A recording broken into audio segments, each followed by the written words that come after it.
Courtney here with Somebody's Fly Box. We're just going over January's beginner box for 2021. I've got an Orienson caddis pupa hook in the vise. This is a size 12. I'm going to go ahead and start my thread just here behind the eye of the hook.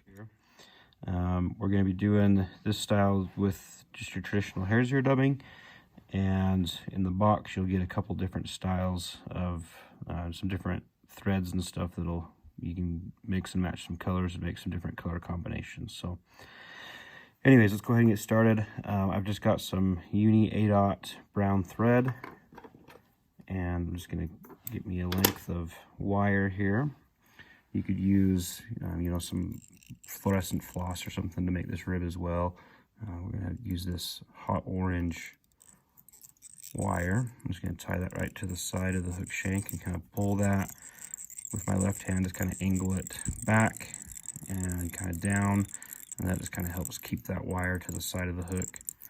I'm going to bring my thread back there to about where the barb of the hook would be if it was a traditional hook there. I'm going to take some hare's ear dubbing, and I'm just going to taper this body with this dubbing here. Roll that on.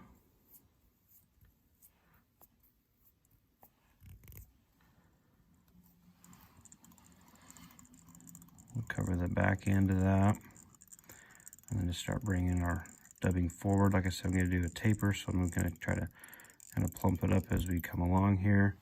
And I just want to go about to the quarter point of the hook, so we want to leave some space here to tie in our partridge feather.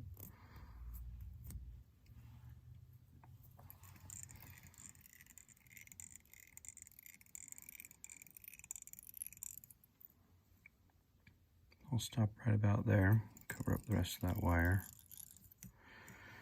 and then I'll just bring my wire up and through this hare's ear dubbing.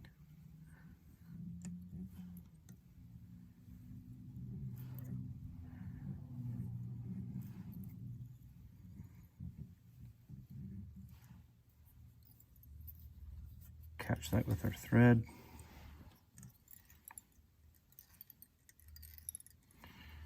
And then I'll just helicopter that off. This little thicker wire, it's brassy size, so go ahead and just helicopter that off, and you should be able to see that ribbing pretty well. You could brush that dubbing up a little bit if you wanted to.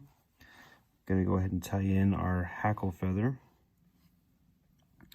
So I've gone ahead and prepared a feather already, and just the way that I do these, I think it's kind of standard across the board from what I usually see. It's worked for me, I like it, but I just stripped that left side of those fibers away. So if you're looking at the top of the feather, it should have kind of that curve, so it should be curving down towards your bench.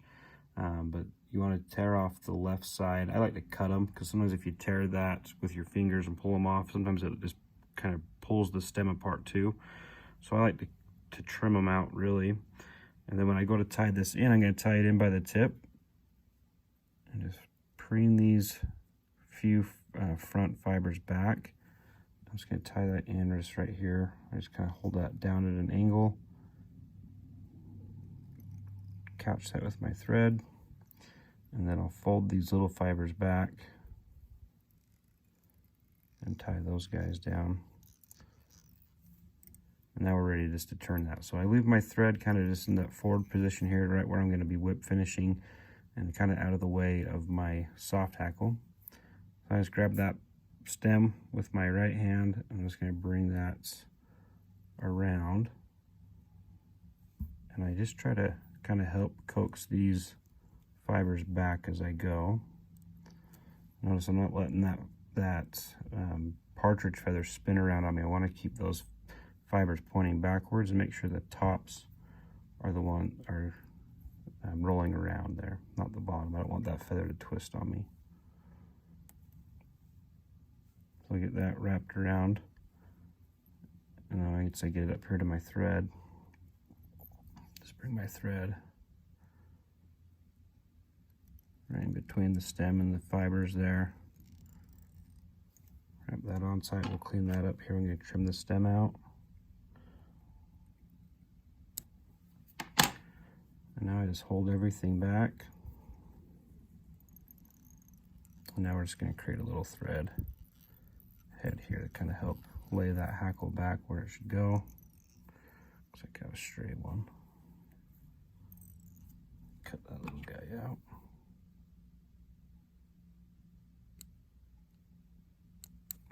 Okay, and there we have it. There's our soft hackle. So good little pattern to use. I don't use these a ton in the winter. I will use those brighter bodies in the winter time, just kind of as an attractor pattern here.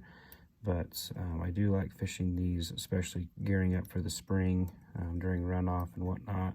And then obviously whenever we start seeing some hatches and fish are hitting emergers. So these are good flies to always have in your box. Good one to practice.